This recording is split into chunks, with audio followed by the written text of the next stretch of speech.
Hey everyone, welcome to the long-awaited review of the Huion Kamvas Pro 24 pen display. As usual with my reviews, they are long, so if you want to save time, you can check out the text review that I have already written. The link is in the video description below.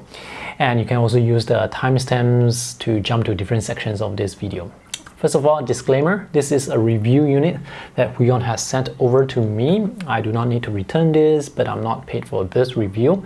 I have reviewed many Huion products on my blog and on my YouTube channel before, so if you want to check out reviews for their other products, you can visit the links that I have for you in the video description below as well. Alright, main selling points for this pen display. This is their first display with 1440p resolution. The pen supports tilt and pressure. The drawing surface is laminated, and there is this matte surface that is etched onto the glass, so it's not a screen protector, it's actual glass with a matte surface on it, and it supports up to 120% sRGB, so color accuracy should be quite good. These are all the accessories or items included in the box. Microfiber cleaning cloth, a card with links to where you can download the driver, quick start guide, one artist glove, a thank you card with information on how you can contact Huion customer service or Huion support. By the way, the official retail price for the pen display at the time of this review is US $899, and it comes with a 1-year warranty. You do have the option to purchase additional warranty, so if you need another 6 months more, that's an extra US $80. If you want an extra year of warranty, that's an extra US $150. That's the power brick and the power cable.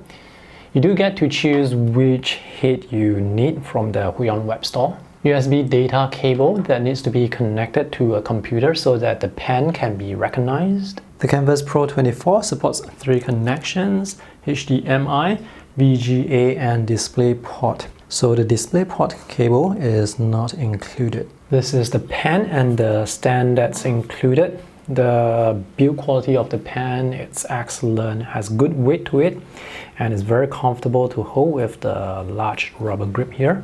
There are 2 customizable side buttons with nice feedback. The pen supports tilt sensitivity as well as slightly over 8,000 levels of pressure sensitivity. This pen is not powered by battery, so it doesn't require any charging. The pen stand included allows the pen to rest vertically or horizontally, and there are 10 replacement nibs included inside the stand. That's the nib remover in the middle. And lastly, we have 4 screws here and this Allen key screwdriver, which are needed to attach the stand to the back of the pen display. This is a huge pen display. Just to give you a sense of how big this really is, this is my keyboard compared to the display. At the top left corner, there is this warm tip. Please peel off this mask before use. So this is the screen protector for the laminated display, the drawing surface. Let me show you how the anti-glare looks before I fix the stand and power on the display. As you can see, there are a lot of vents on the back of the display. These holes here allow you to attach the stand. If you want to VESA mount this display, you can do so. The holes on the outer edges, that's 10 by 10 centimeters. The ones in the middle, that's 7.5 by 7.5 centimeters. These are the ports on the side. Full-size display port, full-size HDMI. Interesting inclusion, the ancient VGA. This is for the power and this is for the USB. Attaching the stand to the back is very straightforward. Just make sure that the latch is at the top. So you can release the latch to pull down the legs and put the screws in. Done. So by releasing the latch, you can adjust the stand at different positions. I've just connected the pen display to the MacBook Pro, which also has Windows 10 installed. A pen display, in case you don't know, is actually a monitor that you can draw on, and since it's a monitor, you do have to connect it to a computer in order to use it. This display has VGA, HDMI, and DisplayPort connection. I'm using my own white DisplayPort because I want all the ports to be coming out from the left side. If I use the HDMI, the cable would have to go to this side. But anyway, the cables included with the pen display, they are 1.5 meters long, which is very long. This pen display is huge. It looks even larger because I have it on my small table, which measures 80 by 50 centimeters. So you definitely need more table space compared to what I have here, because when you have the monitor flat down, there is barely enough space for the keyboard. The overall design looks good. It's a very clean design. Around the corners, the bezel is a bit thick, but the black does help block in the display area. And there are 20 physical shortcut buttons, 10 on each side, and a touch strip. This design is symmetrical, so even if you are left-handed, there's not going to be any issue. 20 shortcut buttons is a lot of buttons, and you can customize them to specific keyboard shortcuts that you want. They work really well. The only downside here is the buttons, they seem to be a bit more wobbly. Instead of the control wheel or dial that's used by many other pen displays and tablets, Huion has decided to go with this touch strip. I'm not sure which one I prefer. With the dial, I can change settings very easily because I can turn round and round. With this touch strip, I have to keep on moving like this, but it just takes a while to get used to it. And maybe this is more intuitive because you can actually move your finger down like this for downward motions or for decreasing brush size. This app is Concepts and it's made for touch screen devices, but this monitor, it doesn't have touch, so you're not going to be able to use any finger gestures. However, it does work with the pen. Build quality for the pen display, it's solid and it's quite thick. These are the buttons for the OSD. When the display is connected, you'll see a small green light here. The stand has the monitor in its upright position and it's tilted at a slight angle, and you can see the anti-glare. The anti-glare is not going to be an issue because most of the time you will be looking directly to the front of the monitor, not from the side.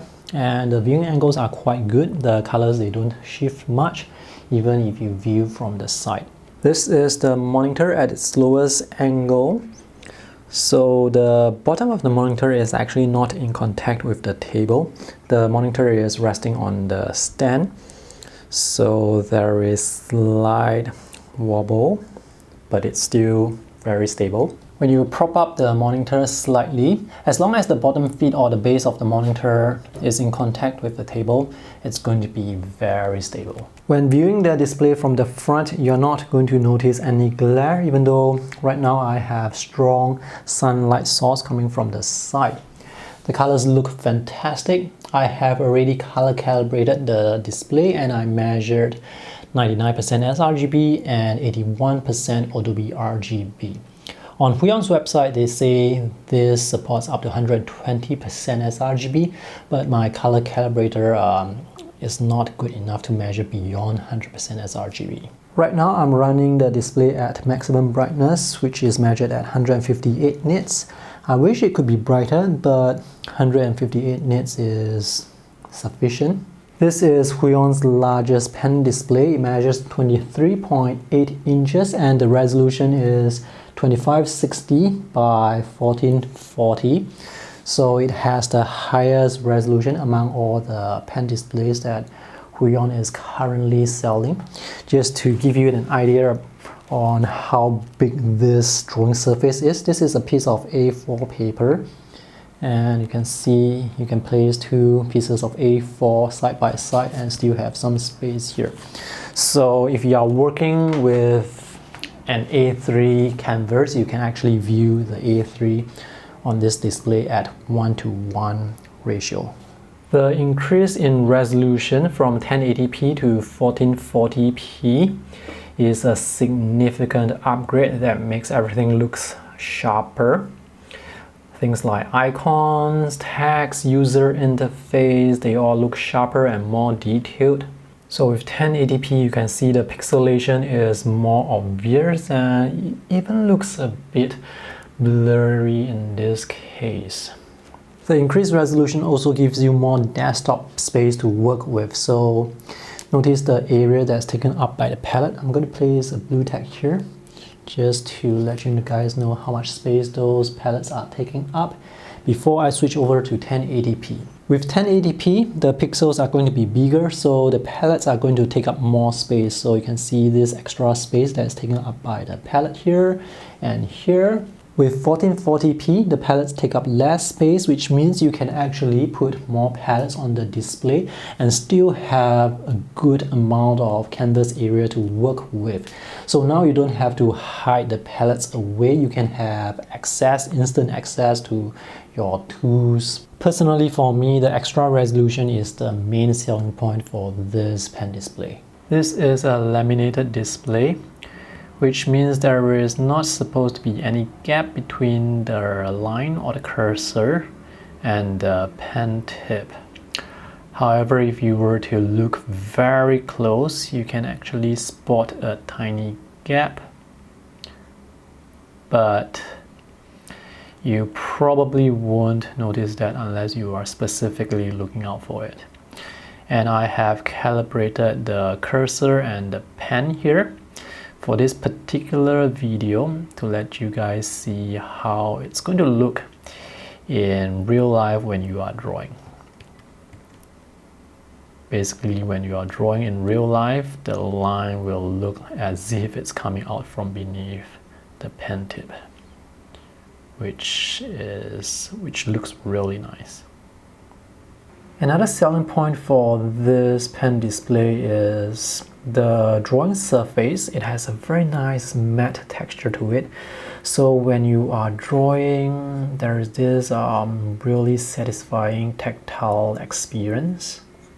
And this matte texture also gives you more control when you're drawing. And this drawing surface, the matte drawing surface, this is not a screen protector. This is actually glass with a matte texture, so it's going to be very difficult or impossible to leave scratches on it. And this is how it sounds like when drawing on the matte surface.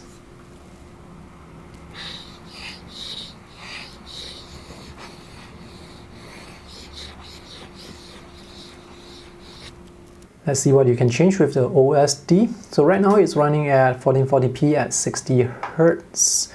The input source is detected automatically, but if you have multiple input sources, then you will need to select that manually. You can change the brightness, contrast, and that's the dynamic contrast ratio, which you should leave off. Gamma, picture mode, color temperature. Color temperature, it's quite limited. It's limited to warm, cool, and user is limited to RGB, which is not that useful. You can also change the hue and saturation. I will leave that as default. Here you can change the sharpness, response time, all those miscellaneous details. That's about it. Let's see what you can do with the driver. So this is where you can customize the 20 physical shortcut buttons. You can customize them to specific keyboard shortcuts. You just have to enter the keys here. You can assign mouse buttons or mouse functions to those buttons as well. And here, if you are using multiple displays, this is where you can switch screen. And if you want to run programs from the shortcut buttons, you can assign that here as well. Switch display feature works, but it works a bit different from what I have expected. So right now the cursor is following the pen on this display. I can press the shortcut which I have assigned to the side button here so that the cursor jumps to the other display, and now I can control the cursor across both displays, which is usually what I do not want. So I have to press the shortcut button again, and now I'm controlling the cursor on the other display using this display. And to have the cursor jump back, I just press the shortcut and it's back. So it will take a while to get used to the cursor switching. The pressure sensitivity of the pen can be customized here by manually moving the pressure curve. And you can also customize the two side buttons here. For mapping, by default, the whole display will map to the desktop. So I'm going to leave this as default. And there's no need to rotate because the design of this pen display is symmetrical. Now, if you do notice any parallax, as in the cursor is straying away from the pen tip, I mean there's a gap between the cursor and the pen tip, you can calibrate your pen with this monitor calibration. And now for some line quality test, we're going to see if the strokes can taper nicely, whether the line can transition from thin to thick. This will basically tell us whether or not the pressure sensitivity is working well. So here it looks like the strokes are able to taper very beautifully, very gradually. And the transition from thin to thick, it's quite gradual as well.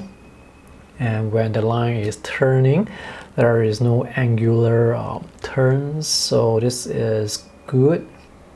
Initial activation force is minimal, but I do have to press down slightly, apply slight pressure to get the best results. So here I'm trying to draw lines with consistent thickness, basically to test how well the pen is at maintaining consistent pressure.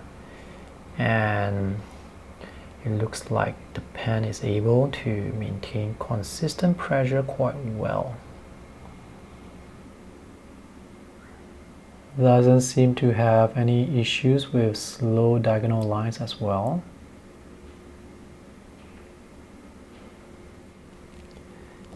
And placing dots is very simple. Alright, let's draw. By the way, I've had this pen display on for a few hours already and it doesn't produce much heat, so you can definitely use this pen display, like place your palm on this pen display and draw for long hours without feeling discomfort. The pen is very accurate and very sensitive. The lines always come out just the way I expect them to. So performance, it's very predictable, very consistent, no surprises at all.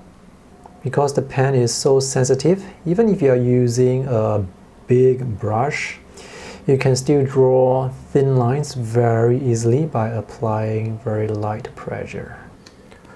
Drawing performance is very satisfactory, and you can expect this performance with most drawing apps. I've tested this with all the various drawing apps that I have, such as Krita, Photoshop, Medibank Paint Pro, Clip Studio Paint, Adobe Illustrator. They all work really well, including Affinity Photo and Affinity Designer. Pressure works, and pressure works very predictably.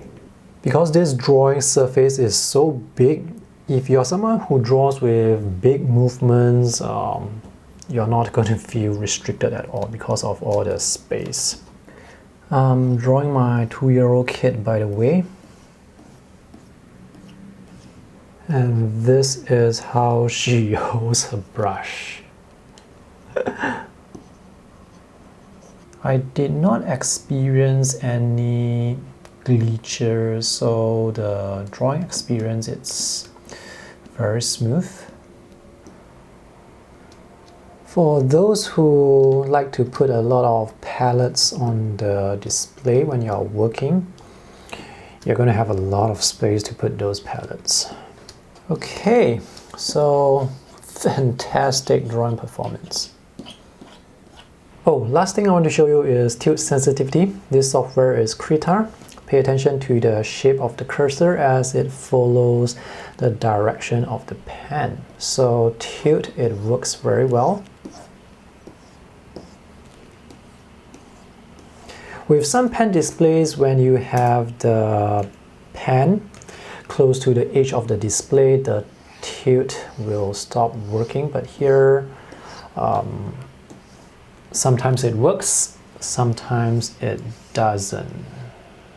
So now it works, and now it works. Earlier on it doesn't work. Anyway, if you draw like near the edge very often, then yes, it's a problem, but if you're just drawing like here most of the time, no issues. Alright, to conclude, let me just run through the things I like and dislike, the pros and cons. I'm just going to cover the main things here.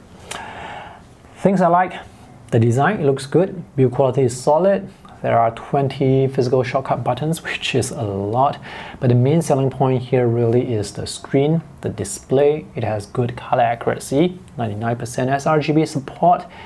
The resolution, 1440p, is a huge upgrade compared to 1080p. So now with the extra resolution, everything looks sharper, more detailed, and with the extra resolution you get more canvas space as well as space for your palettes, so that is fantastic. The number one reason why you want to get this pen display really is the resolution.